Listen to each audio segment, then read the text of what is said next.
becoming politically active. And so my mother was visiting the school, our teachers regularly, but nevertheless, I had to go back to school in order to have the kind of life that I wanted. Right. And in short term, say you have a high school senior who's in school, and the high school senior is trying to figure it out. What is that high school senior going to do right at this point? They're 6 months from graduation. They don't have a plan. Everyone knows they don't have a plan. Someone should have sat down with them. But here we are. We see it over and over and over. I did motivational speaking in the school district for the U.S. School District. U.S. San Francisco Unified School District, the Oakland, Alameda Unified. And it was ridiculous. For 12 years, I met less than 1% of high school seniors who had a plan. So that's short-term planning. What can we do? What can you and I and the audience do? I think, first of all, we have a responsibility to the young people, because if we know everything from wherever we are backwards, yes, and they know everything from where they currently are to backwards. So therefore, what we need to do is, I say, first of all, we need to figure out where our power lies in our votes. And the people that we're elected to school boards and legislation and board of supervisors and police chiefs, whoever we're electing, I think we don't spend enough time figuring out the person who we're electing, because again, if everybody just assumed we're all Democrats. Last time somebody ran for office in San Francisco and they came and had a conversation with you, no one. Well, because they tell you, don't waste your time in Bayview. Well, that's why we formed the District 10 Political Action Club. Okay. Because we couldn't recognize a Democrat. So I hope the political club has decided to register as declined to state. Well, that's a very good point, and let's talk about that. We have so much we want to cover now, but I want you to decline to state. Interesting point, because that's another show. Okay. That's show politics, and I'm considering running for the Board of Supervisors in District 10, so we're certainly going to talk about that more. I think you should. I have a lot to find out about in terms of how I can help, how I can be of service before I can even go further. Now, short term, that's excellent. Short term, what we're going to do is we're going to look at our vote and how our vote will increase will give us kind of education that's reflective of what our children need. Long term, because that's only one thing. That's one short term, but that's a very, very powerful thing. And I think that's one that people can focus on and wrap their arms around. The second question would be, Omar, what do you see long term?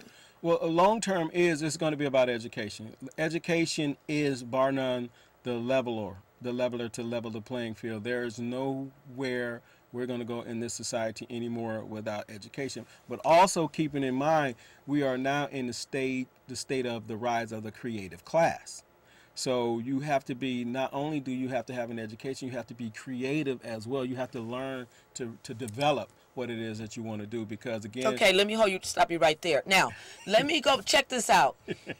When you talk about education and as being the fundamental, that's where the power is. Yes. That is exactly true.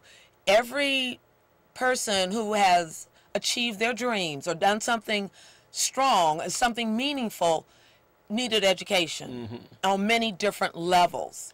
And what we found is that when one first one has to learn their personality. Right. How do so my advice would be, and from my own personal experience, it would be that the first thing one has to do is when they are deciding upon an education, don't select their education based on a position or a profession. Right. And I think that I'd like you to share with people why a person should get education, which we know education is power, because that's knowledge.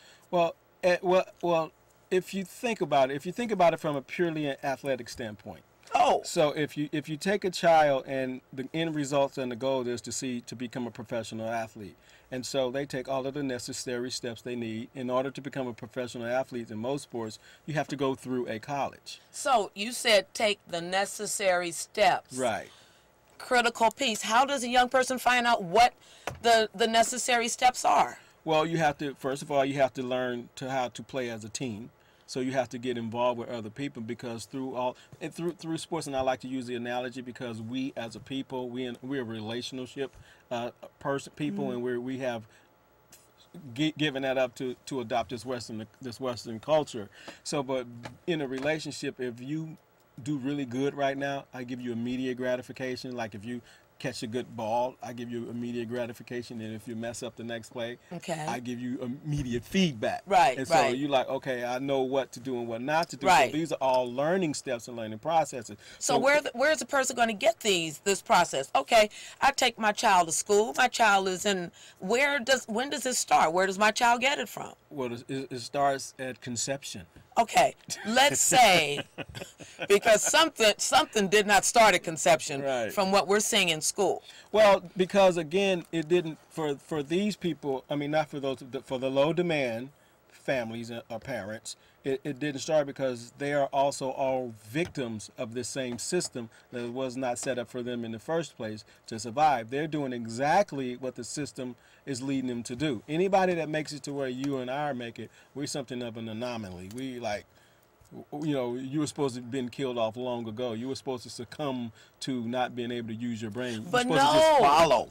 No, let me tell you why we weren't. See, we got lost and that became the norm, but that's not what we come from. We black people, I'm just like my mom. Mm-hmm. We grew up in 45 West Point Road in the projects. My mother went back to school. Mm-hmm. Changed our lives completely.